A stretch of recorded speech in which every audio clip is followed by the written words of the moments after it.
It hadn't. There's no guarantee that they're going to be. I don't think there will be a recession. If it is, it'll be a very slight recession. Some economists worry the Federal Reserve's policy to combat inflation by raising interest rates may be overcorrecting, with some fearing a recession is imminent.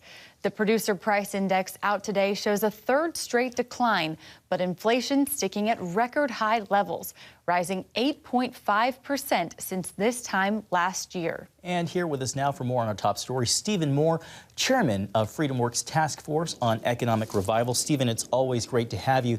Jamie Dimon, J.P. Morgan Chase's CEO, is among those who thinks a recession is in the offing. Stephen, if that is the case, do you agree with President Biden when he says it will be a slight recession? You know, I laugh when I hear Jamie Dimon and Larry Summers and other economists say we might head to a recession. We're in a recession. Come on, we had the first 6 months of the year, the economy contracted. That's the very definition of recession. And I define this as a recession, a cost of living recession, where Americans are just getting pounded in terms of the inflation rate rising so much more rapidly than their wages. And so their paychecks are essentially shrinking month after month after month. They're about $4,000 poorer today than a year ago. Now, where we head from here, the real question is whether we're going to have a soft landing or a crash landing. And you've got all this massive amounts of trillions and trillions of dollars that the government has so erroneously spent.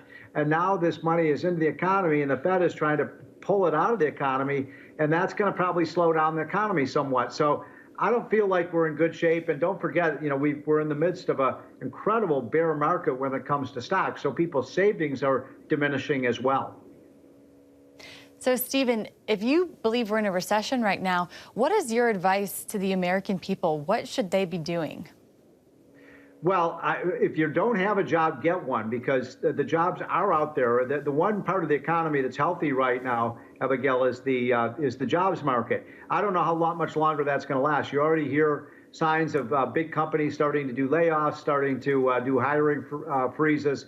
And so, number one, get a job if you don't have one while they're still there. Number two, now is the time not to panic. I mean, we've seen a huge decline in the stock market in the last 18 months since Biden came into office, but you don't want to sell low. That breaks the first law of investing. So stick with it. I think we've got some tough times ahead, but 5 and 10 years from now, the stock market's going to be a lot higher than it is today. So we know that the Fed has been trying to tamp down concerns with inflation. What about the concern that their interest rate hikes, which are designed to, again, tamp down inflation, are too forceful? Do you agree with that? The most important thing to bring inflation down is not for the Fed to raise interest rates. It's for Congress and the White House to start taking a chainsaw to this budget and cutting the trillions and trillions of dollars of excess spending. We've spent, since COVID, spent and borrowed about $6 trillion, $4 trillion of that under Biden. It's just overloading the system with all these cheap dollars. And the problem is, it doesn't matter how much the Fed raises interest rates. If you've got this expansive fiscal policy of government just growing and growing and putting all the printing presses on overdrive, you're going to have inflation for a long time to come. So you've got to cut the government spending.